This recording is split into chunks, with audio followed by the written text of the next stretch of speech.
नमस्कार. मनोज जरांगेंनी उपोषण सुरू केलं आणि अवघ्या 4 दिवसात संपवलं. पण यावेळी त्यांनी उपोषण सोडताना महाविकास आघाडी आणि उद्धव ठाकरेंवर काही गंभीर आरोप केलेत.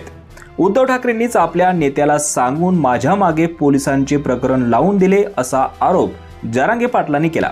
मनोज जरांगेंनी उद्धव ठाकरेंवर केलेले आरोप महाविकास आघाडीमध्ये पडलेल्या फुटीचे आणखी एक उदाहरण तर नाही ना, अशी शंका आता व्यक्त होऊ लागली आहे. मनोज जरांगे यांनी उद्धव ठाकरेंवर आरोप केले, मात्र त्यांच्या मागे शरद पवारांचा हात असावा का? त्यांनीच उद्धव ठाकरे मागे जरांगे पाटलांना सोडलं नसावं ना, हा प्रश्न विचारण्याचं कारण म्हणजे महाविकास आघाडीमधल्या अंतर्गत दुहीची नवनवीन प्रकरणे दररोज बाहेर येत आहेत. अशात आता पवारांनी जरांगे पाटलांना उद्धव ठाकरेंवर टीका करण्यास सांगितले असल्यास आश्चर्य वाटू नये. मनोज जरांगे पाटील आता महायुती सरकारबरोबर महाविकास आघाडी नेत्यांना प्रश्न विचारत आहेत की त्यांनीही मराठ्यांना ओबीसी मधून आरक्षण मिळण्याबाबतची आपली भूमिका स्पष्ट करावी. शिवाय महाविकास आघाडी सरकारनं त्यांच्या काळात आरक्षणाविषयी केवळ आश्वासनं देऊन फसवणूक केली असंही जरांगे म्हणाले होते.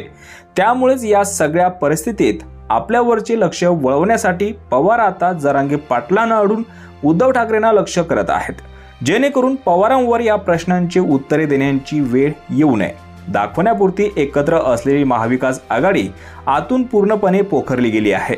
नुकत्याच झालेल्या लोकसभा, विधान परिषदा निवडणुका आणि महाविकास आघाडी नेत्यांची एकमेकांविरोधातील वक्तव्ये ह्यातून हे अधिकाधिक स्पष्ट होत चाललं आहे. लोकसभा निवडणुकीत कोणालाही विश्वासात न घेता उद्धव ठाकरेंनी सांगलीमधून चंद्रहार पाटलांना उमेदवारी दिल्याने काँग्रेस आणि राष्ट्रवादी नाराज झाली होती. विशाल पाटलांना अपक्ष म्हणून उभे करून सगळी रसद पुरवून काँग्रेसने याचा वचपा काढला आणि चंद्रहार पाटलांचा पराभव झाला. विधान परिषदेही उद्धव ठाकरेंनी ऐनवेळी मिलिंद नार्वेकरांना उमेदवारी दिल्याने आघाडीचे गणित चुकले आणि जयंत पाटलांचा पराभव झाला, अशी नाराजी शरद पवारांनी उघडपणे बोलून देखील दाखवली.